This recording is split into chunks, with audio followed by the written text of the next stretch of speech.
The crystal chandelier above cast diamonds of light across the ivory silk, but Claire Donovan couldn't appreciate the beauty. Her hands trembled as she carefully lifted the wedding dress train, her dark skin a stark contrast against the pristine white fabric. The bride's shrill voice cut through the luxurious bridal suite like a blade. "Don't touch my dress with those filthy hands." Claire froze, her heart hammering against her ribs. She'd been working at the Grandview Hotel for 3 years, enduring countless moments like this, but today felt different. The bride, Victoria Castellano, stood before the mirror in her undergarments, her face twisted with disgust as she stared at Claire's reflection. "I specifically requested white staff only," Victoria hissed to the wedding coordinator. "I don't want her touching anything of mine." The words landed like physical blows, but Claire kept her expression neutral. She had her 6-year-old daughter Maya waiting at home. She had rent due in 5 days. She had no room for dignity when survival was the only option. But as she slowly released the fabric and stepped back, her hands still shaking, she didn't know that behind the heavy oak doors someone had heard everything. The door opened and the entire room went silent. If you want to discover how this story began and what happened after this powerful moment, subscribe to the channel and leave a comment sharing where you're watching from. Every view helps bring more stories like this one to life. 3 hours earlier, Claire had arrived at the Grandview Hotel with determination in her heart. The morning shift at the diner had run late, but the Grandview paid triple rates for weekend wedding events, and she desperately needed every dollar. "Donovan, you're on the Castellano wedding," her supervisor Maria announced. "Penthouse bridal suite, high-profile client, so best behavior." The bridal suite was chaos when she entered. Bridesmaids in silk robes scattered across velvet couches, champagne glasses leaving rings on mahogany tables, and in the center of it all, Victoria Castellano held court like a queen surveying her kingdom. For the next 2 hours, Claire worked silently. She collected glasses, wiped surfaces, steamed dresses. She was good at being invisible, at anticipating needs before they were spoken. It was a survival skill she'd perfected over years of service work. "The dress is here," someone announced, and the energy in the room shifted to feverish excitement. Even Claire had to admit it was spectacular. Custom Vera Wang, probably worth more than she made in 2 years. Layers of ivory silk and French lace, crystals hand-sewn into intricate patterns that caught the light like trapped stars. "We need to get you into it," the wedding coordinator said. "Ceremony starts in 90 minutes. That's when Victoria's eyes landed on Claire, really looking at her.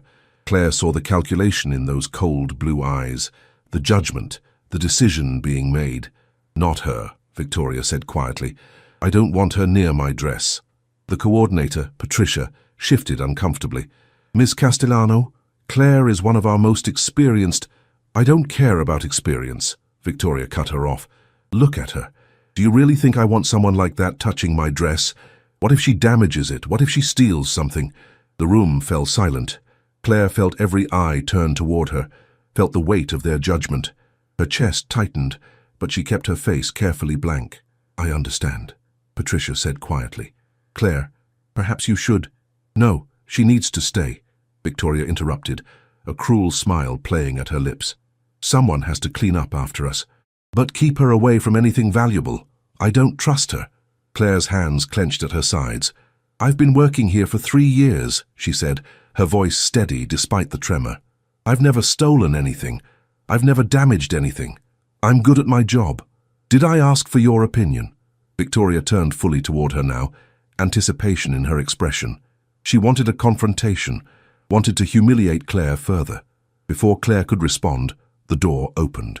She felt the shift in the room, felt everyone's attention snap toward the entrance like iron filings to a magnet. "What the hell is going on here?" The voice was deep, controlled, but carrying an undercurrent of something dangerous. Claire finally looked toward the door and her breath caught. The man in the doorway was the most striking person she'd ever seen. Tall, easily over 6 feet, with dark hair swept back from a face that looked carved from marble. He wore a charcoal suit that probably cost more than Claire's car. But it was his eyes that held her frozen, steel grey, intense, and currently fixed on Victoria with an expression that made the bride step backward. "Sebastian," Victoria breathed, and Claire saw fear flicker across her face. Sebastian Moore stepped fully into the room, 2 men in dark suits following him. His gaze swept the room before landing on Claire. For a moment their eyes met, and Claire felt something electric pass between them. "I asked a question," Sebastian said. "What is going on here?" "Nothing. Just wedding day stress." Victoria attempted a smile. "We're just getting ready." "I heard you," Sebastian interrupted. Through the door, every word. He took a step closer to Victoria, and she stumbled backward. "Tell me, Victoria, what exactly did you mean when you said you didn't want someone like that touching your dress?" The room was so quiet, Claire could hear her own heartbeat. "I just meant," Victoria started. "Choose your next words very carefully," Sebastian warned, steel beneath the civilized veneer. Victoria's face flushed red. "Fine. I don't want her near my things because I don't trust her. Is that clear enough?" The silence that followed was suffocating. Sebastian's jaw tightened. When he spoke again, his voice was soft, which somehow made it more terrifying. "Patricia, what's this employee's name?" "Claire Donovan, sir." "Ms. Donovan," Sebastian said, turning those intense grey eyes to Claire.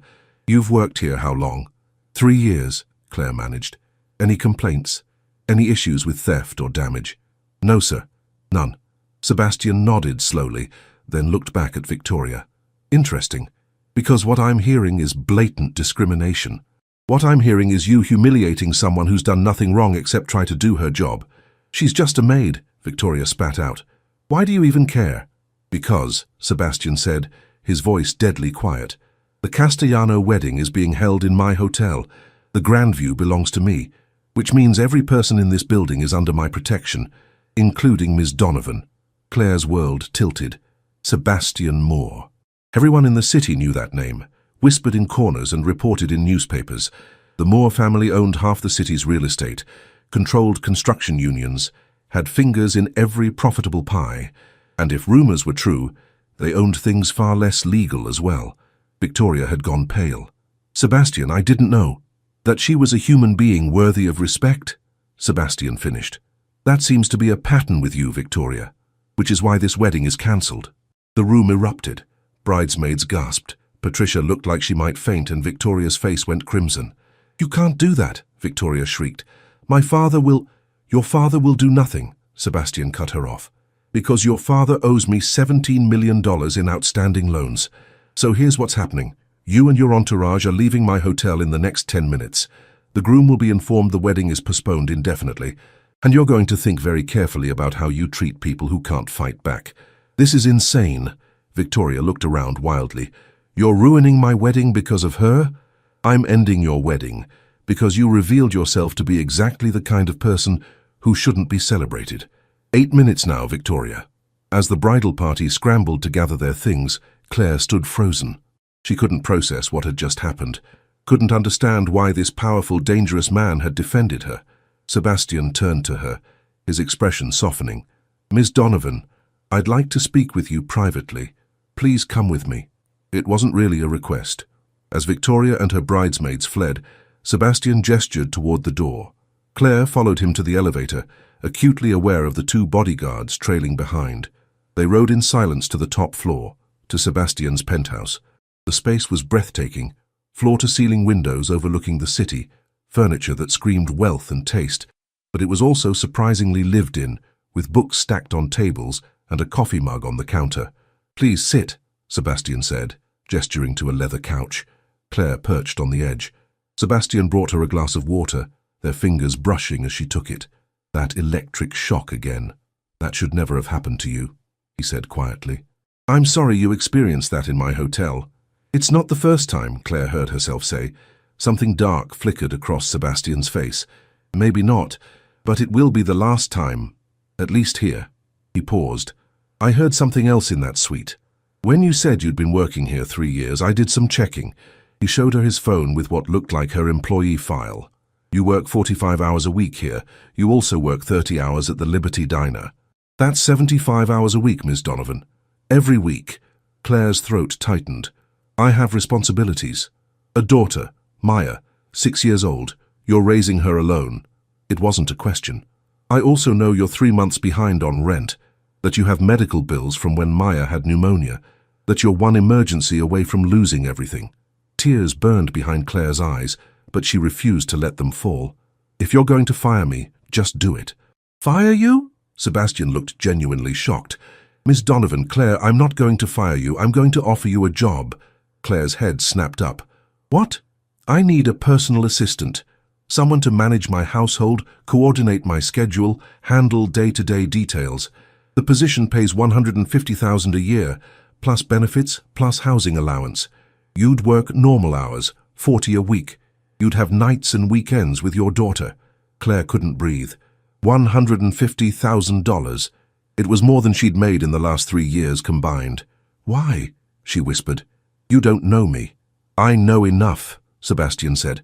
"I know you've worked 2 jobs for 3 years to take care of your daughter. I know you held your head high when someone tried to tear you down. I know you're exactly the kind of person I want in my life, but I need you to understand something. Working for me isn't like working at the hotel. My business dealings are complicated. Some operate in grey areas. I would never put you in danger, and I'd never ask you to do anything illegal, but you need to know my world comes with risks." Claire looked at him, really looked at him. She saw power, yes, danger, absolutely, but also honesty. He was giving her a choice, with full information. She thought of Maya, of their roach-infested apartment, of the fear that lived in her chest every month when rent came due. She thought of the future she wanted to give her daughter. "When do I start?" Claire said. Sebastian smiled, a real smile that transformed his face. "Monday. But first, let's talk about getting you and Maya moved somewhere safer. I have several properties that would work perfectly."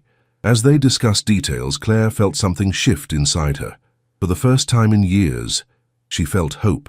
Real, tangible hope. When Claire left an hour later, a check for 2 months' advance salary in her purse and Sebastian's private number in her phone, she didn't see the way he stood at the window watching her walk to the bus stop, didn't see the way his expression softened, or hear him call his head of security. "I need someone watching Claire Donovan and her daughter, 24/7. No one touches them. Am I clear?" Sebastian didn't understand the protective instinct that had roared to life when he'd seen Claire's face in that bridal suite. He'd spent 15 years building walls around his heart, keeping everyone at a distance, but Claire Donovan had walked into his life, and somehow she'd started to dismantle those walls brick by brick. This was just the beginning. Monday morning arrived with Maya's excited chatter filling their small apartment. The advance check Sebastian had given her sat in Claire's wallet like a talisman. She'd already paid their back rent, and the relief had been worth years of stress. The private car Sebastian sent arrived at 8 o'clock. Claire had tried to refuse, but Sebastian had been immovable. "You work for me now. My employees don't take the bus in the rain." When they arrived at the Moore estate, Claire's breath caught. The sprawling modern masterpiece of glass and stone was beyond anything she'd imagined. Sebastian met her at the door, wearing dark slacks and a white shirt with the sleeves rolled up, exposing forearms roped with muscle and an intricate tattoo. His hair was still damp, and the domestic casualness made her stomach flip. "Claire," he said, using her first name. It sounded different in his voice, intimate, weighted. "Come in." He showed her to her office, a bright room with floor-to-ceiling windows, top-of-the-line equipment, and everything she'd need. "Managing my schedule, coordinating with my businesses, handling correspondence," Sebastian explained. "You'll make sure my life runs smoothly." "And the grey areas?" Claire asked quietly. "You'll never be asked to do anything illegal," Sebastian said firmly. "But you might overhear things, see things, meet people who operate unconventionally. If you ever feel uncomfortable, tell me immediately. Your safety is non-negotiable." "There's one more thing," Sebastian continued. "The housing situation. I have a guest house on the property, 2 bedrooms fully furnished. I'd like you and Maya to move in. Your current neighborhood isn't safe. Maya's school here is one of the best in the state. You'd save commute time." "That's too much," Claire breathed. "It makes sense," he said gently. "You'll be more effective if you're not exhausted." This is a business decision, but the way he looked at her didn't feel like business. "Can I see it?" Claire asked. The guest house was beautiful, hardwood floors, modern kitchen, comfortable furniture. Upstairs, the child's bedroom was already decorated with a castle bed and purple comforter, Maya's favorite color. "You did this," Claire whispered. "I asked my sister what Maya might like," Sebastian said from the doorway. "Why are you being so nice to me?" Sebastian was quiet for a long moment. "Because you deserve it, Claire. Because when I saw you in that bridal suite, holding your head high even when someone tried to tear you down, I saw real strength, the kind that can't be bought or faked, and I want that in my life." The air felt charged. Claire knew she should step back, but she couldn't move. "I should get to work," she finally managed. The morning passed quickly. Claire met the staff, learned the systems, and by lunchtime her head was spinning. Sebastian found her and insisted on a break. They ate on the terrace, and Sebastian asked about Maya, her interests, her dreams, her favorite things. He listened with genuine interest, and Claire found herself relaxing. "She wants to be a veterinarian," Claire said. "She has such a good heart. She gets that from her mother," Sebastian said quietly. Their eyes met, and Claire felt that pull again. The afternoon brought calls and coordination, glimpses into Sebastian's complex world. She noticed things, the way his hand would accidentally brush hers, the way his eyes would linger on her face, the way he'd position himself just slightly too close. That night, lying in their cramped apartment, Claire thought about Sebastian's offer. She thought about the castle bed waiting for Maya, about the safe neighborhood. She thought about Sebastian's eyes on her, about the electricity between them, about how dangerous it would be to live on his property when she was already fighting this attraction. But then she thought about Maya, about giving her daughter the life she deserved. She texted Sebastian, "We'll move in this weekend, thank you." His response came immediately. "I'll have everything arranged. Sleep well, Claire." Meanwhile, Sebastian stood at his window looking out over the gardens, imagining them filled with Claire and Maya, with laughter and light. He thought about Claire's smile, about how she'd handled every challenge with grace. For the first time in 15 years, since he'd lost someone he loved to the violence of his world, Sebastian Moore was feeling something other than cold efficiency. He was feeling alive, and it terrified him. "This is a mistake," he muttered, but he knew he wouldn't stop. Whatever this was between them, it had already begun. The weekend arrived, and professional movers helped Claire and Maya settle into the guest house. Maya spent hours exploring her new room, touching everything like she'd discovered a magical kingdom. A knock at the door made Claire's heart jump. Sebastian stood there with a young girl about Maya's age, dark curls, mischievous eyes, missing front tooth. "Claire, this is my niece, Isabella," Sebastian said. She wanted to meet Maya. Within seconds, the girls were fast friends, heading upstairs in a whirlwind of giggles. "Isabella's father is my younger brother, Marco," Sebastian explained. "He and his wife live in the main house too, family business stuff." "Come in," Claire said. They ended up in the kitchen, Claire making coffee while Sebastian leaned against the counter. He looked different today. Jeans and a black t-shirt, more relaxed, younger, but no less imposing. "Can I ask you something personal?" Sebastian said. "Okay. Maya's father. Is he in the picture?" Claire's chest tightened. "No. He left when I told him I was pregnant. I haven't heard from him since." Something dangerous flashed across Sebastian's face. His loss, his unbelievable, idiotic loss. The fierce protectiveness made Claire's breath catch. "You're incredibly strong," Sebastian said, moving closer. "Do you know that? Everything you've accomplished, everything you've survived, that takes courage most people never find." "Or I just didn't have a choice," Claire whispered. "There's always a choice," Sebastian said. "You chose to fight. That's not just survival, Claire. That's courage." The air between them felt charged. Claire knew she should step back, but Sebastian's words had found all her tender places. "Sebastian," she breathed. The moment shattered as laughter exploded from upstairs. Sebastian stepped back, running a hand through his hair. "I should go," he said, his voice rough. "Marco and his wife want you over for dinner tomorrow. No pressure." "We'd love to," Claire interrupted. After he left, Claire sank onto the couch, hands shaking. This was dangerous. Whatever was building between them was unprofessional, complicated, potentially disastrous. But he was also the first person in years who'd looked at her and seen not just a struggling single mother, but a woman, strong, capable, worthy. That night, after Maya fell asleep, Claire stood at her window looking toward the main house. Her phone buzzed with a text. "Sebastian. Sleep well. Tomorrow's going to be interesting." Claire. "Interesting how?" Sebastian. "You'll meet the family. They're intense, but they'll love you. How could they not?" Claire's heart hammered. "You barely know me." Sebastian. "I know enough, and I want to know more. Is that okay?" Claire stared at the message before responding. "Yes." Sebastian. "Good. Sweet dreams, Claire. Sunday dinner at the Moore family table was unlike anything Claire had experienced. Marco and Gianna, Isabella, Sebastian, and two other brothers, Luca and Antonio. The family was loud, affectionate, fiercely protective. "So you're the one who made Sebastian cancel the Castellano wedding," Marco said with a grin. "That's been the talk of the city." "Marco," Sebastian's voice held warning. "He defended you," Gianna said warmly to Claire. "Sebastian doesn't do that for just anyone. You must be very special." After dinner, while cleaning up, Gianna spoke quietly. "He's different with you. I've never seen him look at someone the way he looks at you." "It's not like that," Claire protested. "I work for him." "For now," Gianna said with a knowing smile. "But when the Moore men decide they want something, they're unstoppable. The question is, what do you want?" Before Claire could answer, a loud crash from the front made everyone freeze. Antonio was on his feet instantly, hand moving to his waist. Sebastian was right behind him, his entire demeanor shifting to dangerous. "Stay here," he ordered Claire. "Marco, get everyone to the safe room." The next few minutes were chaos. Marco hustled everyone down a hallway to a reinforced safe room with security monitors. "What's happening?" Claire asked, fear spiking. On the monitors, Claire could see Sebastian and Antonio confronting three men who'd forced their way in.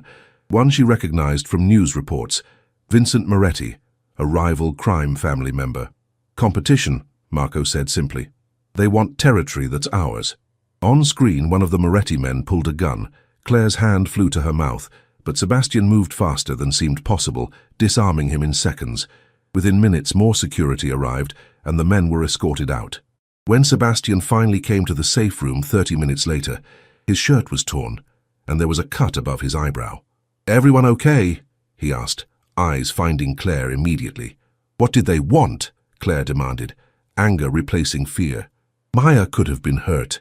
To remind me I have vulnerabilities now," Sebastian said, eyes never leaving Claire's face. "To show me I have something to lose." "I should leave," Claire said, voice shaking. "This isn't safe." "No," Sebastian said sharply. "You're safer here than anywhere else. I'm doubling security. You and Maya will have personal protection. This was a power play, nothing more." "Those men had guns," Claire's voice rose. "In the same house as my daughter." "I know," Sebastian said, genuine regret in his eyes. "But running won't keep you safer. Here, with me, you're protected. Out there, you're on your own. Maybe we're better off on our own." "No, you're not," Sebastian said quietly, close enough that she could see gold flecks in his grey eyes. "Let me protect you. That's all I'm asking." "That's not all you're asking," Claire whispered. "No," Sebastian admitted. "It's not. But we don't have to figure out the rest right now. Right now, I just need you to trust me. Can you do that?" Claire looked at Maya, asleep in Gianna's arms. She thought about going back to their old life, giving up everything they'd gained. "Okay," she finally said. "We'll stay. But Sebastian, if Maya is ever in danger, then I'll personally move you both anywhere in the world you choose," Sebastian interrupted. "Her safety is non-negotiable. So is yours." That night, Claire watched as Sebastian's security did another perimeter check. She could see Sebastian on his balcony, and even from this distance, she knew he was looking at her house. Her phone buzzed. "Sebastian, I'm sorry about tonight." "Claire, not your fault." "Sebastian, it is. You're in danger because of me." "Claire, I was in danger before. At least now I have someone watching my back." "Sebastian, always. I'll always watch your back. You're under my protection now. Nothing touches you." The possessiveness should have scared her. Instead, it made her feel safe for the first time in years. 3 weeks passed in a blur. Claire settled into her role with surprising ease, discovering she had a talent for managing Sebastian's complex world. And through it all, the tension between them grew with every accidental touch, every lingering glance, every moment of unexpected laughter.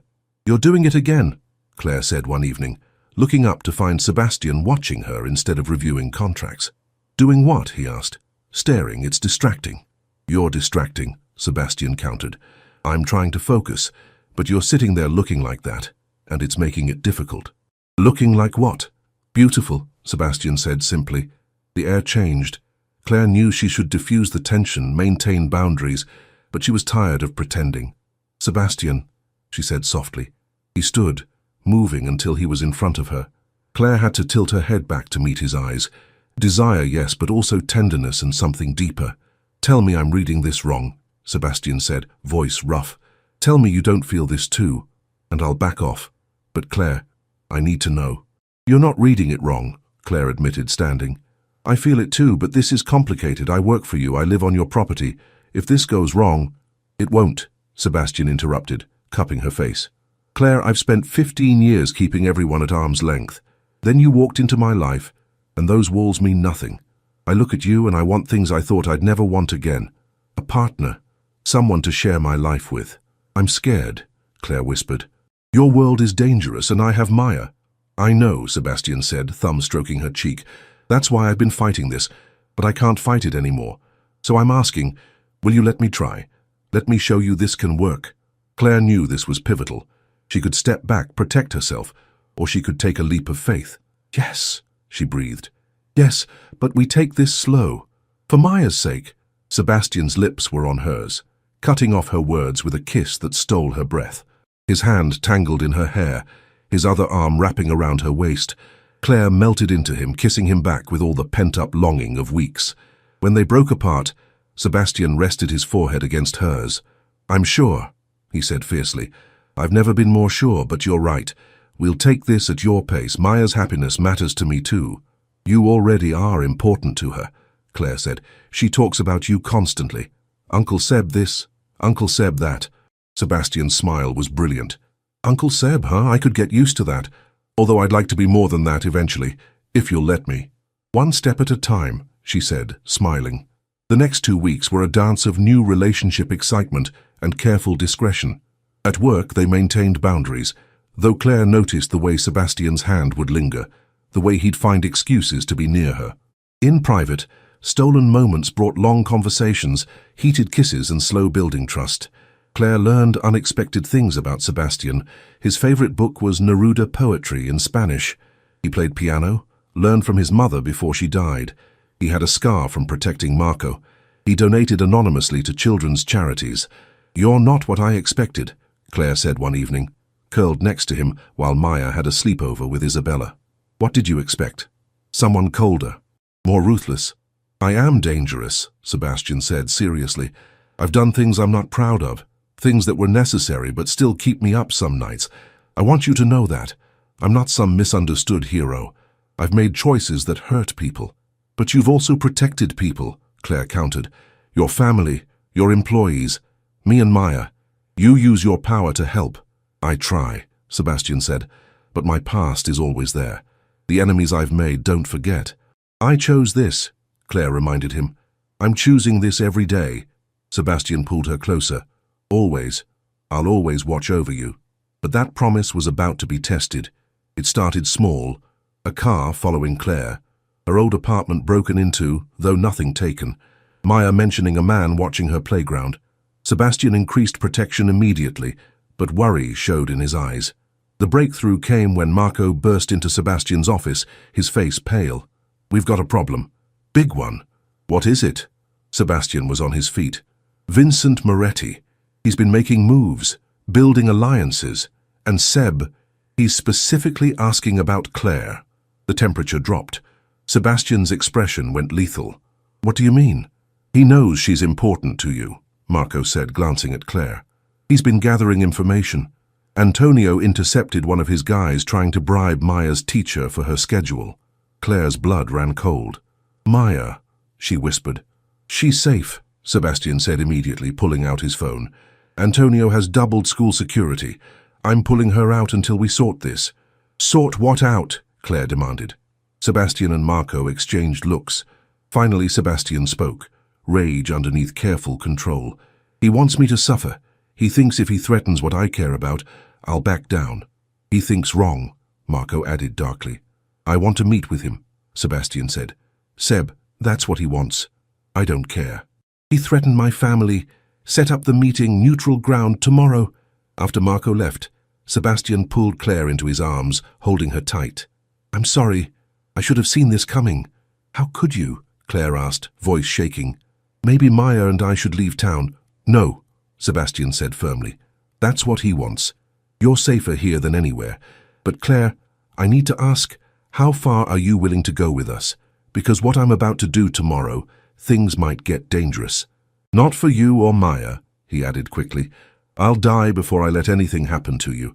But this relationship means accepting that sometimes my world gets dark. Can you handle that? Claire thought about running, but then she thought about who she'd become. Stronger, happier, living instead of surviving. And she thought about Sebastian, his kindness, his protection, his fierce loyalty. I can handle it, she said, but promise me something. Anything. Don't do anything that will take you away from me, Claire said. Whatever you're planning, come back because Maya and we need you. I need you. It was the first time she'd admitted it so directly. She saw the impact in Sebastian's eyes. He kissed her then, slow and deep. I'll come back, he said against her lips. I swear, nothing is taking me away from you. But as Claire lay in bed that night, she couldn't shake the feeling that tomorrow would change everything. The next evening, as Sebastian prepared to leave, checking his gun with practiced efficiency, Claire watched this dangerous side of him the world feared.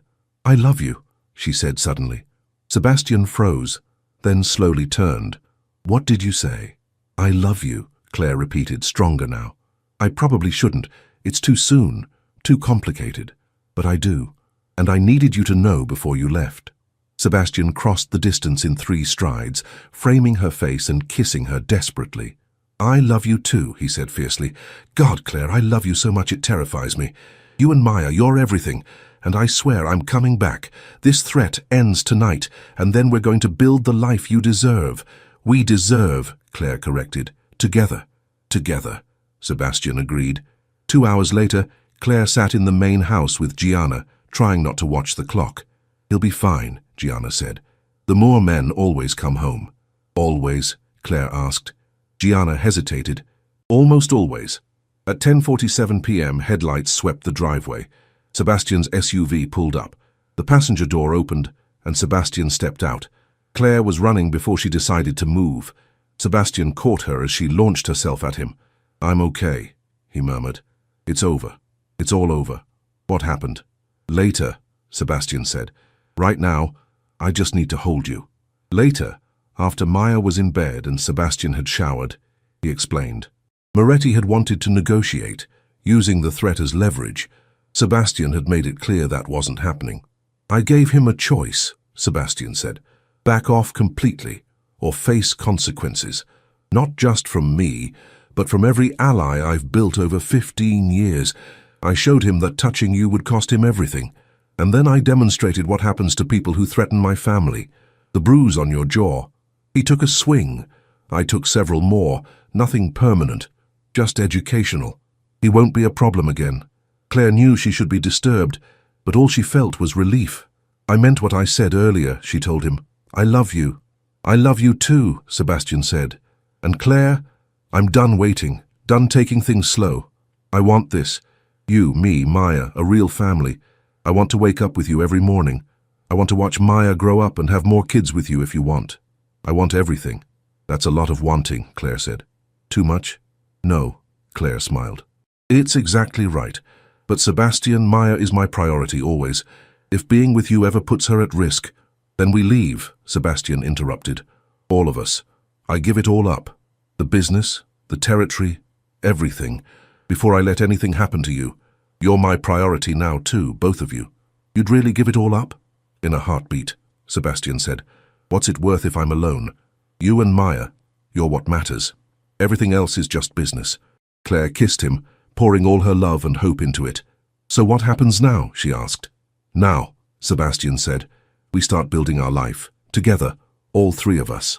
6 months later, Claire stood in their bedroom looking at herself in the mirror. The elegant black dress was far from the plain uniforms she'd worn for years. Diamond necklace at her throat. She looked transformed. Mama, you look like a princess, Maya announced, bouncing in wearing her own party dress, purple, of course. Thank you, baby. Tonight was the Moore family's annual charity gala, Claire's first public appearance at Sebastian's side. Nervous? Sebastian asked, appearing in the doorway in a tuxedo. Terrified, she admitted. Don't be. You're going to be amazing. Besides, I'll be right there. Anyone who has a problem can deal with me. The gala was held at the Grandview, where their story began. As Sebastian led Claire through the ballroom, hand firm on her back, she saw stairs, heard whispers, but also respect, curiosity, even approval. "Sebastian Moore, is that really you?" An older woman approached. "I heard rumors you'd finally been caught." "Mrs. Wellington," Sebastian smiled. "May I introduce Claire Donovan?" "My dear, you must be extraordinary to have captured this one's attention." As the evening progressed, Claire relaxed. Yes, some people looked down on her, but others approached with genuine kindness, interested in who she was now. During dinner, Sebastian stood to speak about the Moore Foundation's charity work, but then he did something unexpected. "Before we continue," he said, eyes finding Claire, "I want to introduce someone very important. 6 months ago, I witnessed something that changed my life. I saw a woman face humiliation with grace and dignity. I saw strength in the face of cruelty, and I realized I'd been living half a life, surrounding myself with power, but lacking the one thing that truly matters: love." Claire's heart pounded. The room went silent. "Claire Donovan came into my life at exactly the right moment," Sebastian continued. "She challenged me to be better, to use my power for good, to remember that every person deserves respect. She showed me what real strength looks like, raising a child alone, working multiple jobs, never giving up hope." Sebastian moved toward their table, eyes never leaving her face. "6 months ago, I made her a promise. I promised to protect her, to give her a life where she didn't have to struggle, but she was doing the same for me. She protected me from loneliness, from becoming cold and isolated. She gave me a life worth living." He was standing next to her now, the entire ballroom watching. Claire's eyes burned with tears. "Claire Donovan," Sebastian said, and to her shock, he got down on one knee. "You are my heart, my home, my everything. You and Maya have given me family, purpose, a reason to be better. I know we've only known each other 6 months. I know some will say this is too fast, but when you know, you know. And I know I want to spend the rest of my life with you, watching Maya grow up, building a family together." He pulled out a ring box, opening it to reveal a stunning diamond. "Will you marry me?" Claire couldn't speak. Tears streamed down her face. Somewhere Maya was squealing with excitement. "Yes," she managed. "Yes, Sebastian, yes." The ballroom erupted as Sebastian slid the ring on and pulled her into a kiss. Claire didn't care about cameras or witnesses.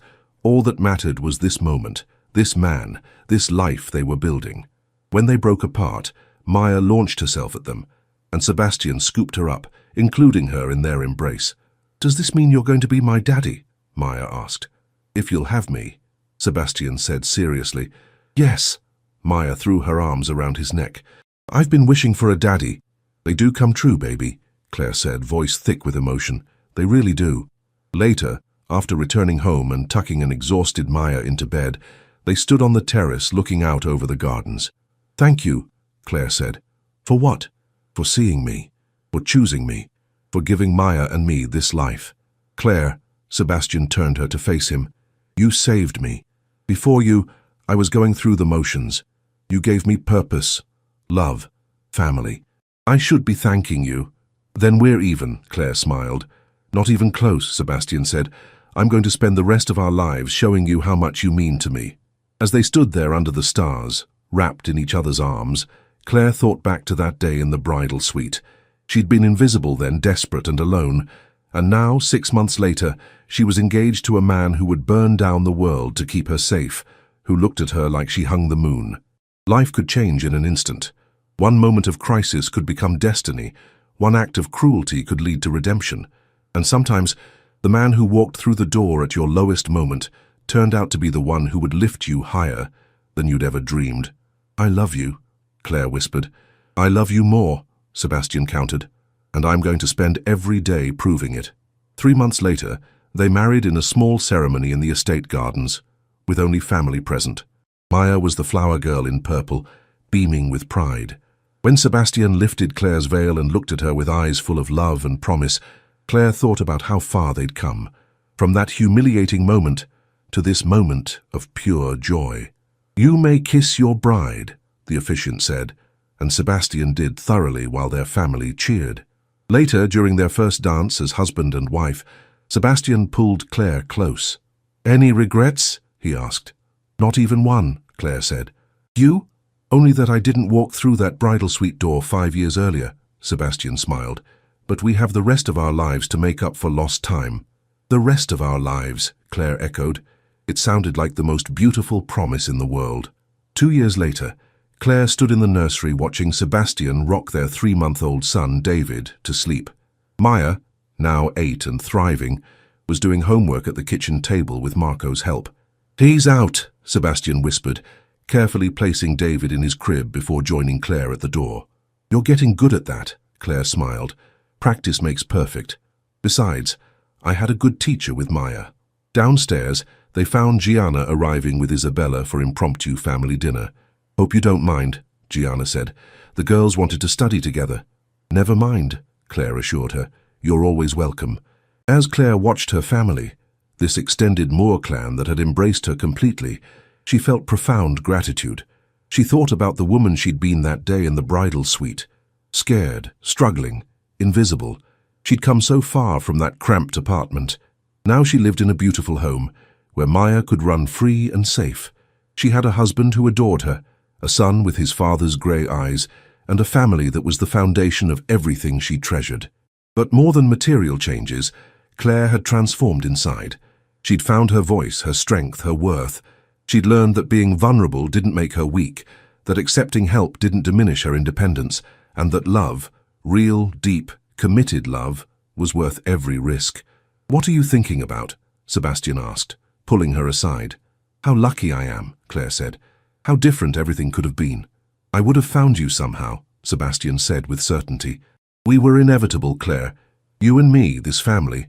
It was always meant to be." "You really believe that?" "Absolutely. Some things are just fate. And you, my love, were my fate. My salvation,